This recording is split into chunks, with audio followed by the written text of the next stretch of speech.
오늘은 47회를 시작해 보도록 하겠습니다. 오늘의 주제는 생명체의 발전 과정에 관하여 알아보도록 하겠습니다. 영어로 말한다면 Process of the Living Creatures가 되겠죠. 지구의 나이는 약 46억 년이고 최초의 생명체는 대략 한 35억 년 전에 바닷속에서 생겨난 남조류라 하는 것이었습니다. 남조류에 관해서 이따 자세하게 다음에 설명해 드리겠습니다. 그리고 약 4억 년 전에는 바닷속에서 물고기가 생겨났으며, 그리고 이 물고기는 양서류, 그러니까 바닷속에서 살 수도 있고 또 육지에서 살 수 있는 그런 양서류로, 그리고 또 양서류는 공룡으로 이렇게 진화를 하였으며, 이어서 포유동물도 태어났다 하는 것입니다. 독일의 유적지에서는 인간과 유인원의 조상으로 추정되는 화석이 발견되었고, 이것도 나중에 이제 또 자세하게 설명드리겠습니다. 지구상에서 가장 오래된 화석은 투마의 원인이라고 하는데요. 지금부터 약 700만 년 전에 살았던 그런 원인이었다 하는 것입니다. 원숭이 인간, 그러니까 원숭이 비슷하게 보이는 그런 인간, 그 원인이라 하죠. 700만 년 전에. 현재까지 발견된 화석으로서는 이 700만 년 전에 살았던 그 인간의 화석이 가장 오래된 화석이었다고 합니다. 지금부터 제가 이야기하려는 그 이제 진화론과 창조론이죠. 이 진화론에 관한 것은 제가 이제 참고했던 책은 최초의 인간 루시라는 책과, 그 다음에 인간은 어디까지 진화하는가 이 책과, 그 다음에 이제 인류의 기원, 이 책들을 가지고 제가 참고를 했습니다. 자, 그러면은 불교에서는 우주 삼라만상은 고정불변한 것은 없고 항상 성주개공을 되풀이한다고 합니다. 과거에 제가 다 설명드렸죠. 우주가 빅뱅에 의하여 생겨난 이후에 끝없이 은하수와 별은 태어나고, 또한 우주는 현재 계속해서 확장, 그러니까 커지고 있는 중이죠. 확장되고 있는 중이라고 합니다. 그래서 새로운 별이 태어나는 과정을 보면은 우주 먼지의 농도가 매우 높게 모여있는 성운에서 그 농도가 어느 한계점에 이르게 되면은 자체의 중력을 이기지 못하여 회전운동을 하게 되고 드디어 원시별이 탄생하게 된다 하는 것입니다. 그리고 그 별의 탄생 과정에서 주위에 많은 행성이 만들어지게 된다고 합니다. 그리고 그 별의, 그 다음에 우리가 살고 있는 지구는 이와 같은 과정을 거쳐서 생겨나게 되었는데요. 대략 지구의 나이는 46억 년쯤 된다고 과학자들은 말하고 있습니다. 그래야 우리 지구의 예를 든다면 시생대, 원생대, 고생대, 그리고 중생대, 신생대를 거쳐서 현재 인류 시대에 와 있다 하는 것입니다. 그래야 지금부터 수억 년 전 지구상의 생명체가 탄생한 과정을 한번 살펴봅시다. 지구에서 최초의 생물체는 박테리아나 남조류가 될 것입니다. 남조류라는 것은 남세균 또는 남조류, 영어로는 블루 그린 엘거라고 하는데요. 원핵 생물인 원시조류의 일종을 말한다고 합니다. 그리고 그 남조류는 그 특성에 따라서 그 조류, 그러니까 조류라는 것은 수초, 바다식물이죠. 미역 같은 그런 수초, 그걸 조류라고 하는데요. 특성에 따라서 조류로 분류되기도 하나 기본적으로 생물학적 특성이 다른 세균의 일종이다 하는 겁니다. 그러니까 최초로 35억 년 전에 바다에서 태어난 그 남조류는 오늘날 보는 그런 수초가 아니고 박테리아 같은 그런 것이었던 겁니다. 그리고 이제 35억 년 전부터 바닷속에는 그리하여 생명체가 탄생했다 하는 것입니다. 다음은 네이버에 올라온 글인데요. 지구의 생명 탄생과 진화의 과정을 잘 말해주고 있습니다. 지금부터 46억 년 전 드넓은 우주에 태양과 지구가 생겨났다 하는 것입니다. 막 태어난 지구는 표면이 펄펄 끓는 용암으로 덮여 있었다고 합니다. 시간이 지나면서 용암이 식고 온도가 내려가자 대기 속에 가득 차 있던 수증기가 모여 억수 같은 비가 쏟아져 내렸다. 오랜 시간이 지난 뒤에 마침내 용암이 굳어져 땅이 되었고 물이 고여 바다가 생겼다. 대기 중에는 아직 산소도 없고 오존층도 만들어지지 않아 태양으로부터 강한 자외선이 땅 위로 쏟아졌다. 그래서 땅 위에서는 생명체가 살 수가 없었다. 하지만 바닷물은 따가운 그 자외선을 막아주어서 35억 년 전에는 지구 최초의 생명체인 바닷속 식물 남조류가 생겨나기 시작했다. 뒤이어서 박테리아와 아메바 같은 여러 종류의 생물이 생겨났고, 이런 작은 물속 생물들은 광합성을 하면서 산소를 만들어냈다. 그리하여 세월이 흐른 다음에 약 4억 4천만 년 전에는 물고기도 생겨나는데, 이 물고기는 조금씩 여러 가지 동물로 진화해 나갔다. 조금씩 이런 물고기, 저런 물고기, 또 저런 물고기, 이렇게 자꾸 생겨났다는 겁니다. 진화해 가가지고 물속 생물들이 20억 년 동안 열심히 광합성을 한 덕분에 대기 속에는 산소가 이제 풍부해졌다. 그러나 자외선을 막아주는 오존층도 자외선을 막아주는 오존층도 이제 생겨나기 시작했다. 그래가지고 약 3억 6천만 년 전쯤에는 바닷속의 물고기 가운데서 육지에도 살 수 있게 진화를 한 양서류가 태어났다. 양서류. 물 밖에서 살게 된 양서류의 뒤를 이어서 파충류도 등장했다. 그러니까 물고기 중에 이제 양서류가 생겨나면 그 양서류가 이제 육지로 올라오게 되죠. 그럼 그 이제 육지로 올라온 그 양서류가 또 여러 종으로 이렇게 나눠져 가지고 계속 파충류로 발전해 갔다는 그런 얘기입니다. 파충류는 환경에 놀랍도록 잘 적응하면서 2억 3천만 년 전에는 어룡, 그러니까 바닷속 공룡을 어룡이라 하죠. 어룡이나 거북처럼 물속을 지배하거나 또 땅 위의 공룡, 땅 위를 지배하는 동물, 공룡으로 진화했다. 바닷속의 공룡이 먼저 생겨났다고 봐야죠. 그 다음에 처음 공룡이 나타날 무렵 대륙은 하나로 붙어 있었다. 그것을 보통 판게아라 그러죠. 판게아. 그러니까 공룡이 살던 처음에 태어났던 시절에는 모든 대륙이 하나로 붙어 있었다는 겁니다. 그래 나중에 차차 이제 여러 대륙으로 나누어졌다. 나누어졌다가 또 오랜 세월이 흐른 다음에 다시 합해진다고 합니다. 이렇게 합해졌다가 그 다음에 또 다시 또 이렇게 나누어졌다가 그 과학책을 보면은 그렇게 나와 있어요. 그래서 공룡이 태어났던 시절에는 모든 대륙이 하나로 합해져 있었다. 판게아였다. 그런 얘기죠. 그래서 공룡은 대륙 곳곳에 퍼져 살았다. 날씨는 지금보다 훨씬 따뜻해서 지금은 사막이 된 몽골 초원의 남동부 지역에도 울창한 숲이 있어서 거대한 공룡들이 무리를 지어 살고 있었다. 공룡이 번성하던 2억 년 전쯤 젖먹이 동물도 나타나기 시작하였다.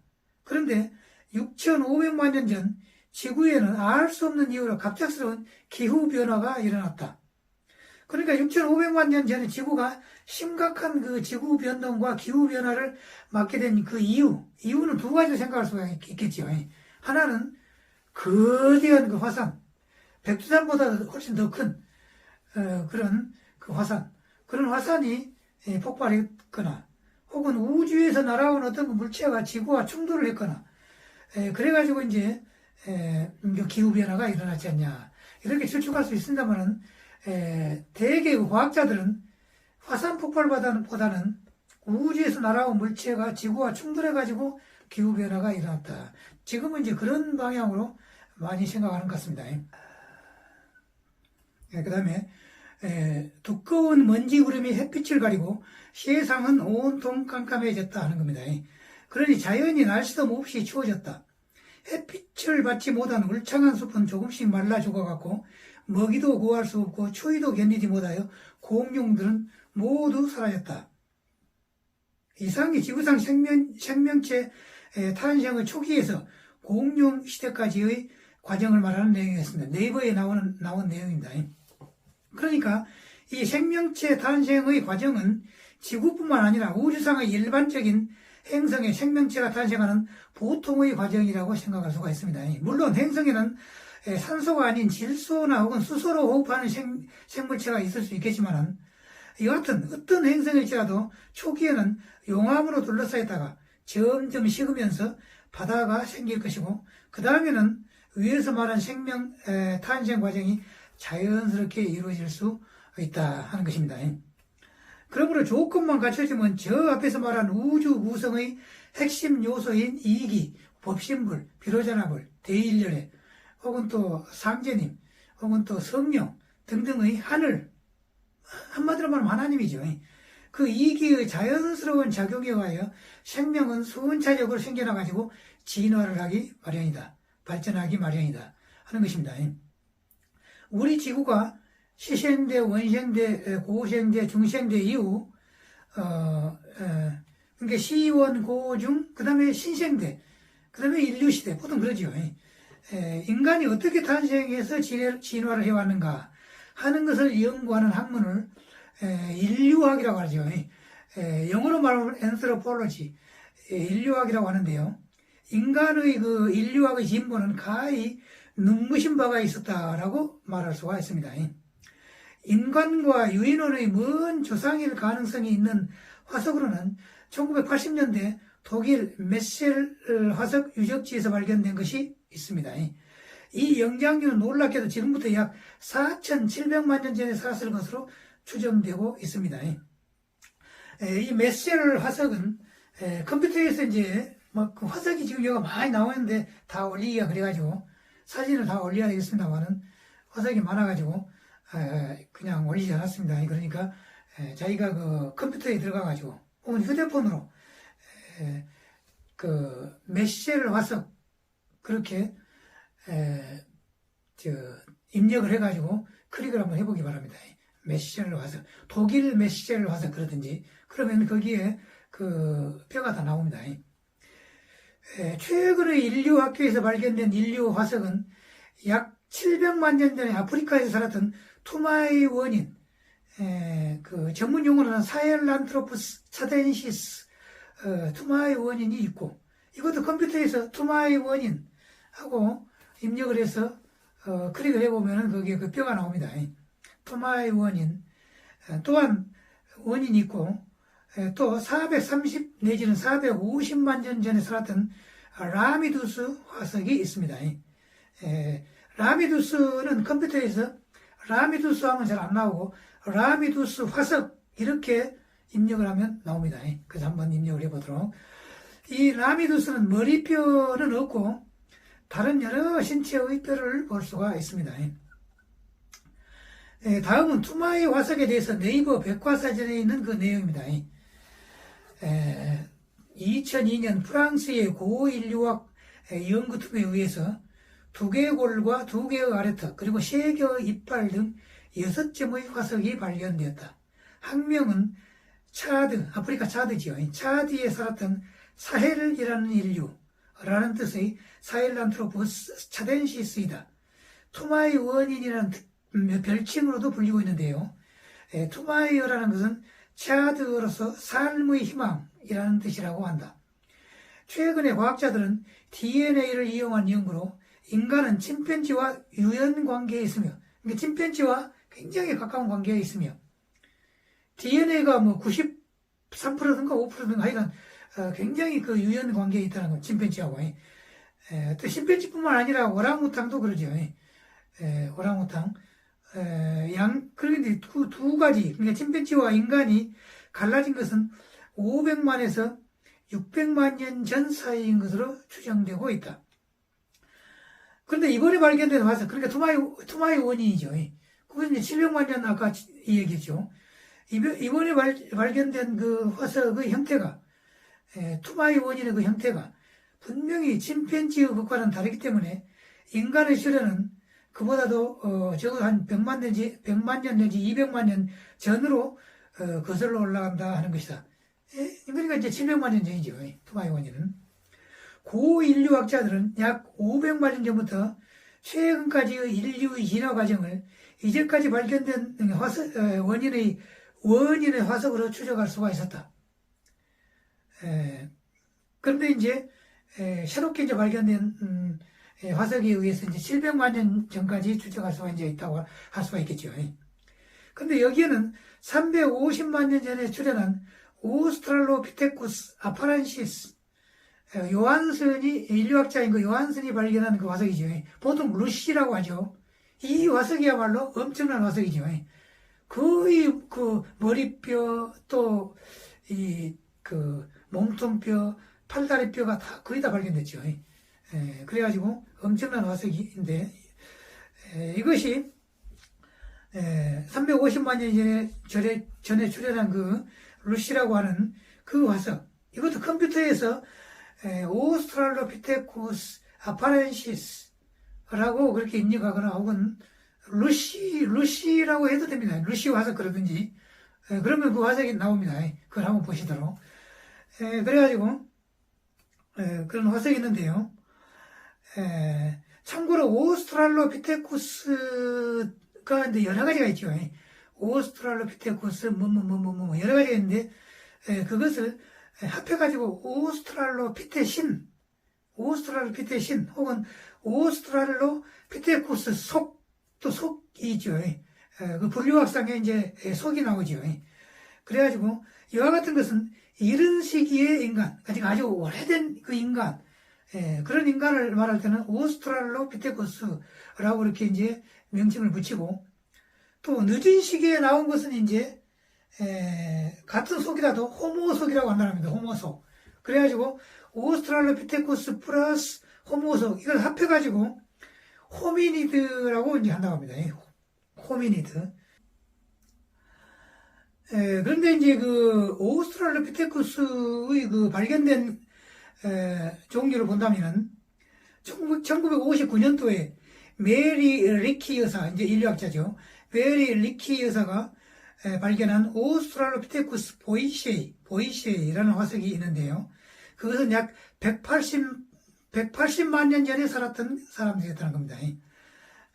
그 다음에 1924년도 레이몬드 다트가 발견한 화석은 오스트랄로피테쿠스 아프리카누스라는 그런 화석인데요. 타웅아이라고 보통 그러죠. 타웅아이. 이 화석은 약 200만 년 내지 300만 년 전에 살았던 그런 화석이라는 겁니다. 그 다음에 로버트 브룸이라는 또 학자가 발견한 화석은 오스트랄로피테쿠스 로버스투스라는 화석인데요. 약 100만 년 내지 200만 년 전에 살았던 화석이라는 겁니다. 이런 그 화석들은 다 아프리카에서 발견된 화석들입니다. 아프리카. 그리고 또 440만 년 전, 약 440만 년 전에 출현하여 직립보행한 것으로 파악되고 있는 아르티피테쿠스 라미두스라는 그런 화석이 있는데요. 이런 등등의 화석이 그 중요한 그 오늘날의 그 인간들과 옛날에 그 처음으로 태어난 인간 그 사이에 연결고리 역할을 했다는 그런 얘기입니다. 그러나 인류와 원숭이의 공동 조상이 다양한 원인으로 갈라지기 시작한 700만 년 전후의 인류 화석은 이제까지 발견된 적이 없었다가 그 다음에 이제 최근에 와가지고야 그 발견됐죠. 그것이 이제 그 아까 말한 투마이 원인이죠. 그런데 방금 말했던 그 이번에 발견된 화석, 투마이 화석은 바로 700만 년 전후 인간과 침팬지의 공동 조상에서 인류라는 종이 분기한 그 이후에 살았던 가장 오래된 인류의 화석, 지금까지 발견된 화석 중에서 화석으로서 인류의 진화 과정을 설명해주는 가장 중요한 연결고리를 제공한다 하는 점에서 특히 주목을 받았다고 합니다. 이 밖에도 이번 화석의 발견으로 인류 발생지에 관한 학설도 재검토를 해봐야 한다고 합니다.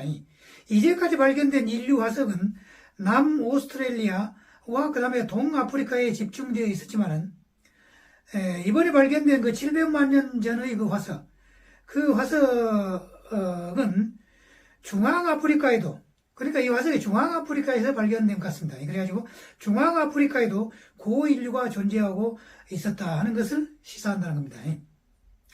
이상이 이제 네이버 사전에 있는 내용입니다. 다음은 라미두스 화석에 대한 네이버 백과사전의 내용을 한번 살펴봅시다. 아까 이제 라미두스라는 그 화석을 이제 제가 이야기했죠. 라미두스는 1992년 아프리카에서 발견된 화석의 이름으로서 라미두스 원인이라는 뜻이다. 약 440만 년 전에 살았던 것으로 추정되며 이 화석은 두 발 걷기, 그러니까 바이페들리즘, 두 발로 걷는다는 얘기예요. 그러니까 인간과 그 원숭이의 가장 본질적인 차이는 뇌의 용적의 크기의 차이도 있겠습니다만은 인간이 훨씬 뇌가 크죠. 그러나 그것이 아니고 가장 본질적인 것은 두 발로 걸을 수 있냐 없냐, 이게 바로 인간이 아니냐 하는 것을 구별해 준다는 겁니다. 그런데 이 바이페달리즘, 두 발 걷기로의 초기 진화 단계를 보여주고 있어가지고 지금까지 발견된 화석 가운데 가장 오래된 인류 조상 중 하나로 그렇게 평가를 받고 있다. 더 오래된 것은 이제 700만 년 전에 아까 이야기했던 그 화석이고, 그 다음에 그러나 두 발로 걸었다는 증거가 완전히 입증되지 않았기 때문에 인류의 조상이 아니다라는 그러한 말도 이제 있다고 합니다. 이상이 이제 네이버의 설명이고요. 그 다음에 이제 라미두스 화석에 대해서 좀 더 자세한 설명이 또 있습니다. 1992년 12월 20일 날 캘리포니아 대학교 버클리 캠퍼스 통합생물학 인티그레티브 바이올로지 통합생물학 교수인 팀 디 화이트님은 에티오피아의 아이시강 중류에 있는 아라미스 유적지, 그 유명한 이제 유적지인가 봅니다. 그 인간의 그 뼈가 많이 출토됐던 그런 그 아라미스 유적지에서 오스트랄로피테신 아까 말씀드렸죠. 여러 가지 오스트랄로피테쿠스 종류가 있다. 그걸 다 합해가지고 오스트랄로피테신이라고 하는데요. 그 오스트랄로피테신과는 다른 종류의 화석을 발견했다는 겁니다. 거기에서. 그런데 이 화석은 1994년 화이트 씨가 네이처지, 과학 잡지 있죠. 네이처지에 발표한 논문 아르디피테쿠스 라미두스, 다시 말해서 에티오피아 아라메스로부터 초기 호미니드의 새로운 종, 그죠? 새로운 종. 그런 제목을 통해서 널리 알려졌다는 겁니다. 그 제목 하에 이제 자세하게 내용을 썼겠죠. 그래가지고 널리 알려졌다. 그리고 또 그 화석과는 다르게 또 다른 화석, 약 400만 년 전에 오스트랄로피테쿠스 아나멘시스와 같이 삼림지대에 살았지만은 아까 말한 라미두스 화석이 삼림지대에 살았지만은 발견된 치아가 오스트랄로피테쿠스보다 작고 또 유인원의 치아와 비슷하기 때문에 새로운 성명이 그래가지고 이제 붙었다는 겁니다. 그 다음에 한편 1994년 도쿄대학 스와겐 교수는, 이제 일본의 도쿄대학입니다. 도쿄대학의 스와겐 교수는 아르디피테쿠스 라미두스가 발견된 지역과 같은 곳에서 약 580만 내지는 520만 년 전에 화석을 발견했던 겁니다. 대단하죠, 그것도. 아르디피테쿠스 라미두스의 그 아종, 그러니까 똑같은 종은 아니고 그와 비슷한 종이다 그런 얘기죠. 그 라미두스의 아종인 이 화석의 이름은 아르디피테쿠스 라미두스 카다바라고 부른다고 합니다. 이 화석도 컴퓨터 안에서 찾아볼 수 있습니다. 컴퓨터 들어가지고 네이버나 뭐 그런 데 들어가가지고 아르디피테쿠스 라미두스 카다바 이렇게 입력해서 클릭을 하면은 그 사진을 볼 수가 있어요. 뼈 사진이지 물론 뼈 사진을 볼 수가 있습니다. 그런데 두개골이 있으면서 몸의 뼈도 그대로 있는 채로 발견된 그런 화석. 인류학계에서는 이와 같은 그 형태로 발견되는 것은 기적과 같은 일이라고 합니다. 그런 그 화석은 아까도 제가 이야기했죠. 그 화석이 지금부터 약 350만 년 전에 살았던 루시라고 명명된 여자 화석이 있습니다. 그런데 이 루시는 오스트랄로피테쿠스 아파렌시스라는 학명을 갖고 있는데요. 미국의 인류학자인 요한슨에 의하여 발견된 이 루시에 의하여 인류학은 획기적인 진전이 있게 되었다 하는 것입니다. 최근에는 루시와 동시대에 살았던 종인 어린애 두개골이 발견돼가지고 사람들을 놀라게 했습니다. 그래서 이 화석에는 루시의 악이라는 그런 명칭을 붙여줬다고 합니다. 그 아기 그 얼굴을 본다면은 이게 이제 이 그 아기 이게 이제 루시의 악이라 한다는 겁니다. 아까 말한 루시와 비슷한 시기에 살았던 화석. 그 다음에 이제 여기에 또 이제 그림이 나오죠. 여기가 바로 라미두스 화석입니다. 그것을 이제 복원해 보니까 이렇게 되더라. 이것도 이제 복원한 그림이다. 이렇게 되더라. 그런 겁니다. 네.